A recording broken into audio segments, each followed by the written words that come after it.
নমস্কার বন্ধুরা, কেসি কিচেনে সবাইকে স্বাগত। আজ আমি নিয়ে এসেছি গরমের একটা ভীষণ সুস্বাদু রেসিপি। এটা খেতেও যত ভালো লাগে আর ততটাই টেস্ট হয়। সেই জন্য চলো দেখে নিই কীভাবে বানাচ্ছি। দেখো, মুগ ডালটা আমি মোটামুটি 2 ঘন্টা আগে ভিজিয়ে রেখেছি। একদম ভালোভাবে ভিজে গেছে মুগ ডালটা। মুগ ডালটা এবার আমি উঠিয়ে জলটা ছেঁকে নেবো। ছেঁকে ফেলে দিলাম জলটা। এরপর আমি একটা মিক্সির জারের মধ্যে সমস্ত মুগ ডালটাকে নিয়ে নেব। তোমরা মুগ ডালের বদলে তোমরা মটর ডাল বা ছোলার ডাল দিয়েও করে নিতে পারো। আমি কিন্তু এটা আজকে মুগ ডাল দিয়ে বানাচ্ছি। আমি মাঝে মাঝে এটা মটর ডাল দিয়েও বানিয়ে নিই। এবারে দেখো, এর মধ্যে আমি 2টো লঙ্কা দিয়ে দিলাম। কাঁচা লঙ্কা দিয়ে ভালো করে পেস্ট করে নিলাম। পেস্ট করে একটা বাটির মধ্যে আমি এটাকে উঠিয়ে নিলাম সমস্ত পেস্টটা। দেখো কেমন হবে পুরো ব্যাটারটা। পাতলাও হবে না আর খুব গাঢ়ও হবে না। একদম যদি তোমাদের মুগ ডাল দিয়ে করো, যদি তোমাদের পাতলা হয়ে যায়, অনেক সময় জলটা একটু বেশি চলে গেলে পাতলা হয়ে যায়, তখন তোমরা এটাতে বেসনটা মিশিয়ে দিতে পারো 1-2 চামচের মতো। এরপরে দেখো, এটাকে বেশ ভালো করে ফেটিয়ে নিতে হবে। এইদিকে মশলাটা করে নিয়ে 1 চামচ বাদাম, 1 চামচ সাদা সর্ষে আর 1 চামচ পোস্ত, এগুলো আমি যেটাতে ডালটা পেস্ট করেছি সেই মিক্সির জারের মধ্যেই এগুলোকেও পেস্ট করে নিলাম। তার সাথে 2টো লঙ্কা দিয়ে জল দিয়ে দিলাম। জল দিয়ে দেখো পেস্ট করে হয়ে গেছে। আমি দেখিয়ে দিচ্ছি, দেখো একদম পেস্ট হয়ে গেছে, মিহি পেস্ট হয়ে গেছে। এইবারে ওইদিকে যে ডালটা আমি পেস্ট করে রেখেছি সেটার মধ্যে নুন দিয়ে দিলাম 1/2 চামচের মতো, আর 1/2 চামচের মতো আমি জোয়ান দিয়ে দিলাম। নুন আর জোয়ানটা দিয়ে বেশ ভালো করে কিন্তু মুগ ডালটা ফেটিয়ে নেবো, তাহলে কিন্তু বড়াগুলো খুব ভালো হবে বা সফট হবে। একদম ফেটতে ফেটতে দেখো একদম ফ্লপি হয়ে গেছে। এরপরে আমি এইদিকে একটা কড়াই আগেই চড়িয়ে দিয়েছি, তার মধ্যে খুব কম নামমাত্র তেল দিয়ে বড়ির মতো এগুলোকে আমি ভেজে নেবো ছোটো ছোটো আকারে। দেখো খুবই সামান্য তেল দিয়ে আমি সমস্ত বড়াগুলো বা বড়িগুলো ভেজে নিচ্ছি। আর এই রান্নাটা একদমই খুবই কম তেল মশলা দিয়ে বানাচ্ছি, যেহেতু এখন গরমটা খুবই পড়ে গেছে। আর এই ধরনের কম তেল মশলা দিয়ে গরমে রান্না আমরা সকলেই পছন্দ করি। এরপরে দেখো ঢাকা দিয়ে 1 মিনিটের জন্য রেখে দিয়েছিলাম, তাতে তলাটা একদম হয়ে গেছে নিচেটা বড়ির। এইবার দেখো আমি 2 চামচের মতো এটাতে জল দিয়ে দিলাম। জল দিয়ে আবার ঢাকা দিয়ে দিলাম। এইভাবে জল দিয়ে ঢাকা দিয়ে করলে কি হয়, তেলটাও কম লাগে আর বড়িগুলো ভীষণ নরম হয়, আর একদম সেই নরম তুলতুলে হবে বানানো রান্নাটা, রেসিপিটা করার পরে।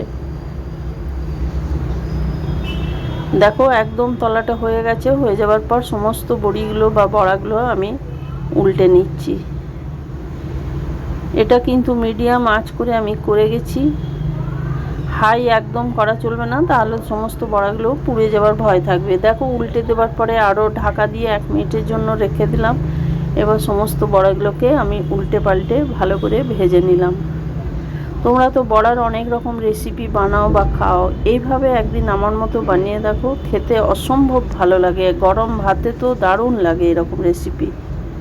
দেখো সমস্ত বড়াগুলো আমি উঠিয়ে নিলাম। আর কিন্তু আমি তেল দেব না, ওই কড়াইটার মধ্যেই বাকি যে ব্যাটারটা আছে সেই ব্যাটারটা দিয়ে বাকি বড়িগুলো বা বড়াগুলো আমি ভেজে নেব।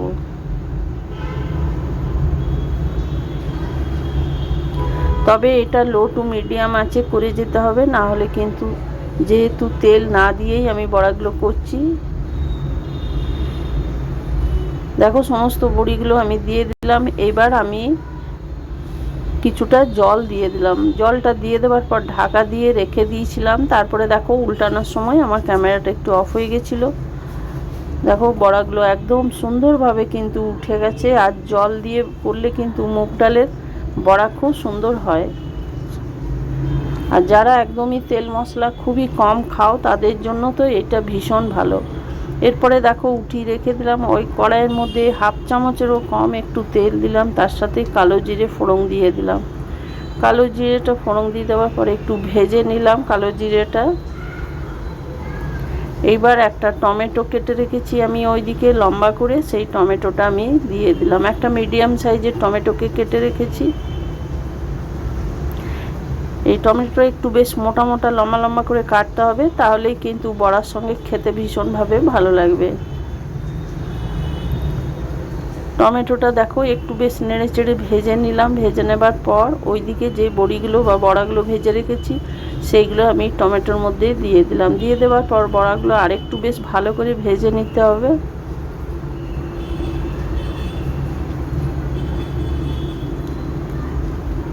তোমাদের যদি হাতের কাছে পোস্ত না থাকে, যদি সাদা তিল থাকে, তাও তোমরা সাদা তিল বেটেও দিয়ে রান্নাটা করতে পারো, তাও কিন্তু খেতে ভীষণ ভালো লাগে।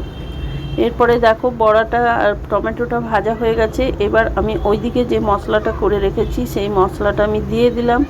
তার সাথে কিছুটা জলও আমি এটাতে দিয়ে দেবো। মিক্সির জারটা ধুয়ে দেখো আমি জল আরও কিছুটা দিয়ে দেবো। তার আগে একটু নেড়ে চেড়ে নিলাম। এবার আমি জলটা দিয়ে দিলাম। খুব বেশি পরিমাণ জল কিন্তু দেবার প্রয়োজন নয়, যেহেতু এটা একটু মাখা মাখা হলে খেতে ভীষণ ভালো লাগে। এবার আমি এর মধ্যে পরিমাণ মতো নুন দিয়ে দিলাম। যেহেতু বড়াতে নুন দেওয়া আছে, গ্রেভিটা আন্দাজ যতটা আমি রাখবো সেই আন্দাজ করে নুন দিয়েছি। দুটো কাঁচা লঙ্কা দিয়ে 2-3 মিনিটের জন্য ঢেকে আমি রেখে দিয়েছিলাম। 2-3 মিনিট পর দেখো ঢাকা খুলে দেখাচ্ছি, বড়াগুলো একদম সেদ্ধ হয়ে গেছে। আর ঝোলটাও দেখো অনেকটাই আছে, যেহেতু আমি লো টু মিডিয়াম আছে রান্নাটা করছি, সেই জন্য ঝোলটাও বেশ অনেকটাই আছে। আর বড়াটাও খুব সুন্দরভাবে সেদ্ধ হয়ে যায়। এইভাবে তোমরা যদি একদিন বানাও, বানিয়ে দেখো, খেতে অসম্ভব ভালো লাগবে। এবার নামাবার ঠিক আগে 1 চামচের মতো কাঁচা সর্ষের তেল আমি এটাতে দিয়ে দিলাম। যেহেতু এটার মধ্যে সর্ষে দিয়ে করেছি, সেই জন্য কাঁচা তেলটা দিলে টেস্টটা ভীষণভাবে বেড়ে যায়। এবার আমি গ্যাসটা বন্ধ করে দিয়ে ঢাকা দিয়ে বেশ কিছুক্ষণ রেখে দিলাম। তারপরে দেখো দেখাচ্ছি কত সুন্দর আর কত লোভনীয় হয়েছে। আমার রেসিপি যদি তোমাদের ভালো লেগে থাকে তো লাইক, শেয়ার ও কমেন্ট অতি অবশ্যই করে দিও। নতুন বন্ধুদের সাবস্ক্রাইব করার অনুরোধ রইল। দেখো আমি দেখাচ্ছি হাতা দিয়ে উঠিয়ে, যেহেতু হালকা এখনও গরম আছে তরকারিটা, সেই জন্য বড়াটা কত নরম আর কত সহজে ভেঙে যাচ্ছে। এবার আমি একটা বাটির মধ্যে উঠিয়ে সার্ভ করে দিলাম। একদম গরম ভাতে জাস্ট অসাধারণ লাগে এরকম বড়ার তরকারি। তোমরা সকলে ভালো থেকো, সুস্থ থেকো। ফিরে আসছি পরের কোনো রেসিপি নিয়ে। ধন্যবাদ।